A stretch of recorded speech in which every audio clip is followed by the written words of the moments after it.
আসসালামু আলাইকুম virtual viewers, সবাই কেমন আছেন? নিশ্চয়ই খুব ভালো আছেন। ভালো না থাকলেও ভালো থাকার ট্রাই করতে হবে। নিশ্চয়ই আল্লাহ সুবহানাহু ওয়া তাআলা সবাইকে ভালো রাখবেন, সেই আশাবাদ ব্যক্ত করছি। আজকে আমি দেখাচ্ছি আমার বাগানের একটি গাছ। এই আম গাছটি হচ্ছে বাড়িফোর জাতের এবং এটি বাংলাদেশে উদ্ভাবিত একটি জাত।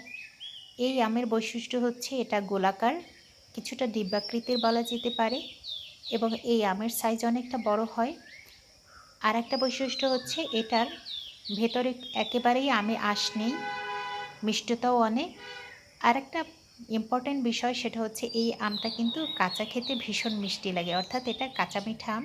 তো আপনারা যারা বাগানে কিংবা ছাদে লাগান অবশ্যই একটা বাড়ি ফোর জাতের আম লাগাবেন। এটার বেয়ারিং অনেক ভালো, পরিচর্যা বলতে তেমন কিছু লাগে না। আমি যেহেতু বাগানের মাটিতে লাগিয়েছি, খুব একটা টেক কেয়ার আমার করা লাগে না। এটা আমার দ্বিতীয়বারের মতো ফলন এসেছে। প্রথমবার দুটো মাত্র আম এসেছিলো, বাট ভীষণ বড় হয়। এখন দ্বিতীয়বারের মতো ফলন এসেছে মাশাআল্লাহ। ওজনও বেশ ভালোই, প্রায় 3টা কিংবা 4টায় 1 কেজি হয়ে যায়। তবে 300 গ্রামের বেশি আমার কাছে মনে হচ্ছে, 3টেই 1 কেজি হওয়ার কথা। আমি এখনও ট্রাই করিনি এটা। তো আপনারা এটা ট্রাই করতে পারেন খুব সহজেই। যে কোনো নার্সারিতে গিয়ে যদি বাড়ি ফোর জাতের আম চান, এটা আপনারা পাবেন। এটা একাধারে কাঁচা মিষ্টি, তারপর হচ্ছে এটা খেতেও ভীষণ মিষ্টি পাকলে। তো থ্যাংক ইউ, আল্লাহ হাফেজ।